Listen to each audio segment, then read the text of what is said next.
बोलो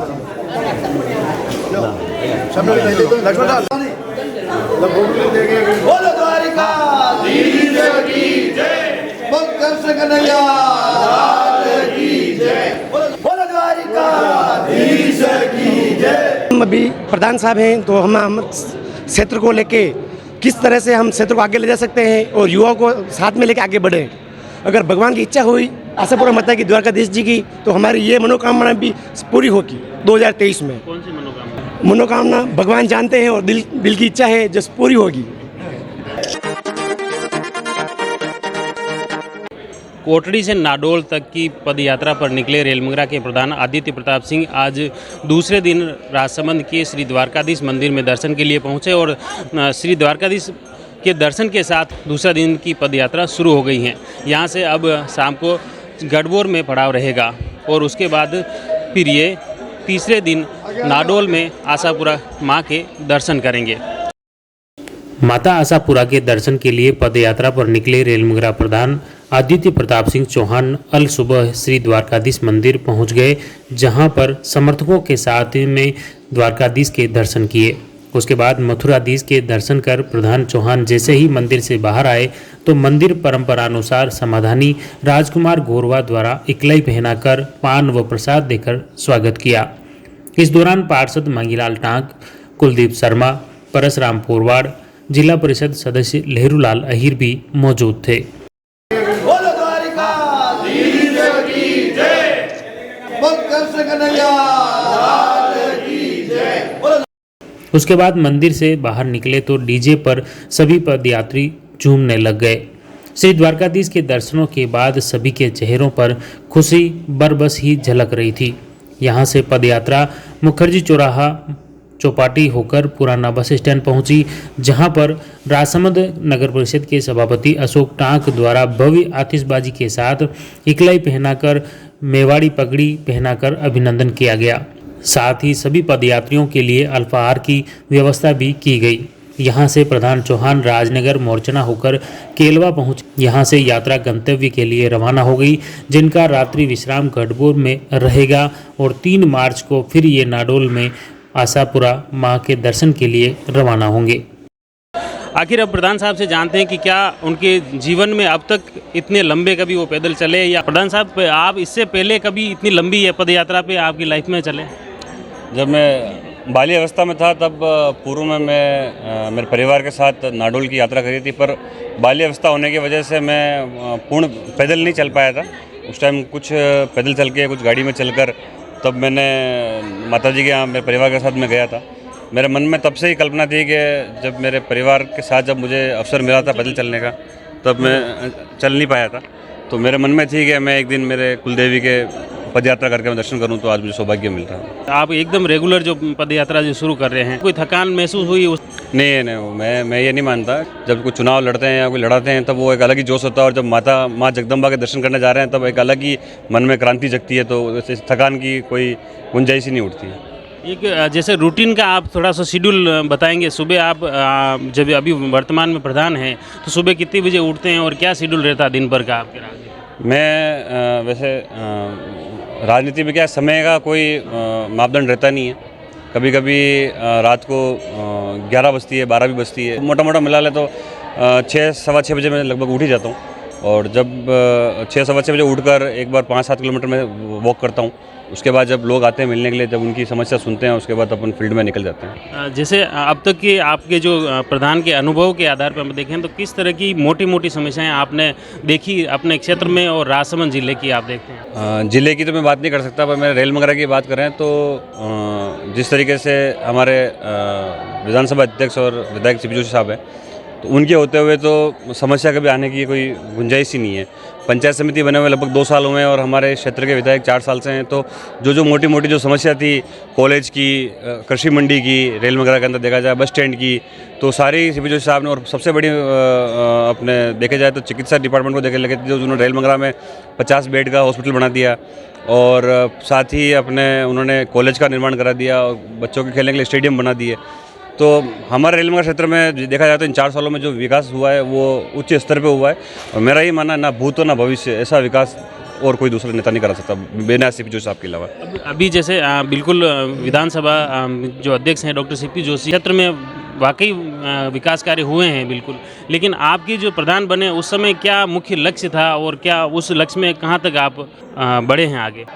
प्रधान बनने के बाद जब जिम्मेदारी थी तब यही था कि लोगों के बीच में जाकर लोगों की जो मूल जो समस्या है वो समस्या को निवारण कराना। जब हम लोगों के क्षेत्र के बीच में गए, लोगों के बीच में गए जहाँ जहाँ जो कमियाँ थी डेवलपमेंट को लेके, तो हमने सीपी जोशी साहब को अवगत कराया और उन्होंने इसी रूप में आप देखा होगा पिछले गत वर्ष के बजट के अंदर हमने 8-10 दिन पहले ही किसानों की मांग सीपी जोशी साहब पूछ रही थी कि रेल मंगरा को गंगानगर कहा जाता था, आज कृषि मंडी नहीं है, तो उन्होंने उसी बजट के अंदर कृषि मंडी की घोषणा भी करा दी थी।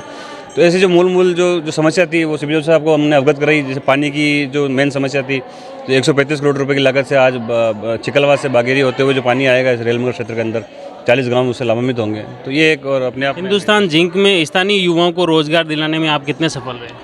बिल्कुल 100% सफल रहे हैं, क्योंकि आप देखा होगा कि पिछली बार भी जब कांग्रेस गवर्नमेंट थी तभी ही लोकल को प्राथमिकता मिली थी। उस टाइम भी काफ़ी हज़ारों की संख्या में लोकल लगे थे और अपन अब जानते हैं कि जिस तरीके से ग्रोथ हो रही है, जिस तरीके से समुदाय बढ़ रहा है, उस तरीके से क्या है कि इंडस्ट्री नहीं बढ़ पाई। तो सीपी जोशी साहब की ये मन में एक ही रहती है कि इंडस्ट्री बढ़ेगी तभी तो रोज़गार डेवलपमेंट हो पाएगा। उसके बावजूद भी इस क्षेत्र के अंदर काफ़ी संख्या के अंदर कांग्रेस गवर्नमेंट ने, अगर किसी लोकल की सुनी है तो कांग्रेस गवर्नमेंट ने सुनी है, सीपी जोशी साहब ने सुनी है। और आज भी अगर माइनिंग में या प्लांट में लगे हैं तो सीपी जोशी साहब के आशीर्वाद से लगे, उससे पहले कभी ना तो लगे और ना कभी लग पाए। अभी इससे पहले जैसे आप भी हिंदुस्तान जिंक के खिलाफ धरने पे भी बैठे हैं और जो युवाओं की जो मुख्य मांग थी उसके बाद में क्या बदलाव रहा मुख्य रूप से? मुख्य रूप से जिंक में ये बदलाव रहा। पहले ये तानाशाही करके डिप्लोमा होल्डर भी बाहर से ला रहे थे, माइनिंग की जो इंजीनियरिंग करी हुई थी वो भी लोग बाहर से ला रहे थे, और जो पानी की मेन जो व्यवस्था नहीं थी वो व्यवस्था भी अब हिंदुस्तान जिंक को दबाव बनाकर सीपी जोशी साहब ने जो कहा है डेवलपमेंट को लेकर हर चीज़ में लोकल को प्राथमिकता मिल रही है। बहुत बहुत धन्यवाद। जैसे कि आपने देखा ये थे प्रधान साहब जो अब दूसरे दिन के पड़ाव यात्रा पर निकल चुके हैं और क्षेत्रीय युवा है खुद भी और अन्य युवाओं के लिए भी ये जुटे हुए हैं कि किस तरह से रोजगार, शिक्षा, चिकित्सा के क्षेत्र में, जैसे विधानसभा अध्यक्ष डॉक्टर सीपी जोशी को भी श्रेय दे रहे हैं कि उनके कार्यकाल में जो काम हुए हैं न तो ऐसा कभी देखा और न आने वाले समय में ऐसा होगा, यह इनका दावा है। जुड़े रहे जयवर्धन न्यूज़ के साथ, धन्यवाद। कोटड़ी से नाडोल में मां आशापुरा माता मंदिर तक पद यात्रा पर निकले रेल मंगरा के प्रधान आदित्य प्रताप सिंह चौहान को राजनीति विरासत में मिली। उनके दादा शिव सिंह चौहान मावली और राजसमंद के विधायक रह चुके हैं। इसके अलावा इनकी मां अमृता कंवर कोटड़ी की सरपंच और इनके पिता गणपत सिंह उप सरपंच रह चुके हैं। इसके अलावा एक बार पंचायत समिति सदस्य के मेंबर भी रहे और परिवार में और भी कई सदस्य जो राजनीति से जुड़े हुए हैं और इनका जो परिवार है कांग्रेस कमेटी से के वरिष्ठ नेताओं में इनके गिने जाते हैं। इनके परिवार में हरि सिंह चौहान जो कांग्रेस कमेटी के वरिष्ठ नेताओं में हैं, इसी तरह गोपाल सिंह जो पीसीसी मेंबर भी हैं और उदयपुर जिला देहात उपाध्यक्ष भी हैं। इसके अलावा इनके एक और अंकल हैं गोवर्धन सिंह चौहान जो कि बंजर भूमि विकास बोर्ड जयपुर के मेंबर भी हैं। और इस तरह इनके पूरा परिवार कहीं न कहीं पिछले 2 दशक से राजनीति में सक्रिय हैं और उसके बाद इसी राजनीति जो विरासत में मिली इनको आगे बढ़ाते हुए आदित्य प्रताप सिंह चौहान अभी प्रधान बने हैं और वो इसको आगे बढ़ाने में जुटे हुए हैं।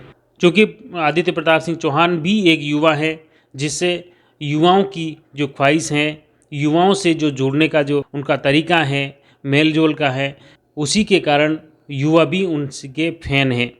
आदित्य प्रताप सिंह चौहान अब युवाओं के जरिए ही राजनीति का सफ़र आगे तय करने के मूड में हैं और इसी वजह से उनके आज प्रधान बनने के बाद में बड़ी फौज एक युवाओं की उनके साथ जुड़ चुकी है। अभी फ़िलहाल धार्मिक यात्रा पर वो निकले हैं कोटड़ी से आशापुरा नाडोल तक की, लेकिन इस धार्मिक यात्रा में भी सैकड़ों की तादाद में युवा उनके साथ में हैं जो यहाँ से पैदल चलकर मां आशापुरा के दरबार जा रहे हैं। बताया गया कि करीब 800 से ज़्यादा पदयात्री इसमें शामिल हैं। कोटड़ी और आसपास के रेल मंगरा क्षेत्र के जो युवा हैं वो आदित्य प्रताप सिंह चौहान के साथ में पद यात्रा करते हुए आगे बढ़ रहे हैं। हम इनके साथ हैं और सही तरीके से अपन इनके साथ में रह के हम चलते रहेंगे।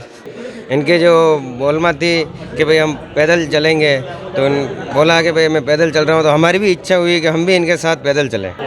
बहुत अच्छा लगा यात्रा में। सभी जगह गांव वालों ने सुविधा भी की, हमारी सेवा भी की, हमारे लिए हर चीज़ की व्यवस्था रखी। एमएलए के रूप में देखना चाहेंगे। हाँ, अगर एमएलए बनेंगे तो फिर से एक बार यात्रा निकालने का प्रयास करेंगे। अभी जैसे प्रधान बने, जैसे सब जने जा रहे हैं, अगर हमारे विधायक बनेंगे तो हम भी सब जने वापस जाने का प्रयास करेंगे। आपका क्या नाम? कमलेश जाट। हमारे क्या पहले प्रधान साहब आदित्य प्रताप सिंह चौहान जब चुनाव लड़े थे तो हमारे क्या सभी कार्यकर्ताओं की मनोकामना थी, एक दिल से आशा थी कि हम पंचायत समिति मेंबर जीत जाएंगे तो हम सभी पद यात्रा करके माता आशापुरा के जाएंगे। तो उस बीच 2 साल में हमको समय नहीं मिला, कुछ काम के कारण बहुत बिजी थे, और अभी समय निकाला और सभी भक्तों और सभी कार्यकर्ताओं की इच्छा हुई कि हम भी साथ में चलेंगे, तो सभी 400-500 कार्यकर्ताओं के साथ हम माता आशापुरा के जा रहे हैं। अभी प्रधान साहब हैं, तो हम क्षेत्र को लेके किस तरह से हम क्षेत्र को आगे ले जा सकते हैं और युवाओं को साथ में लेके आगे बढ़े। अगर भगवान की इच्छा हुई आशापुरा माता की द्वारकाधीश जी की, तो हमारी ये मनोकामना भी पूरी होगी 2023 में। कौन सी मनोकामना?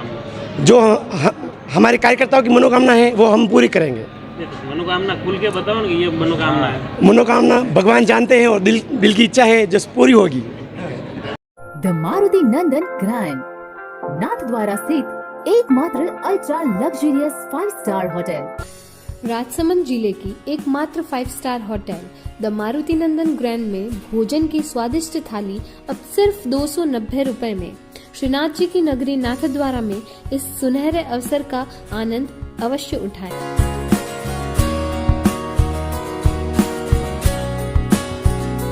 मारुति नंदन ग्रैंड, थिंक नाथद्वारा, थिंक नंदन ग्रैंड।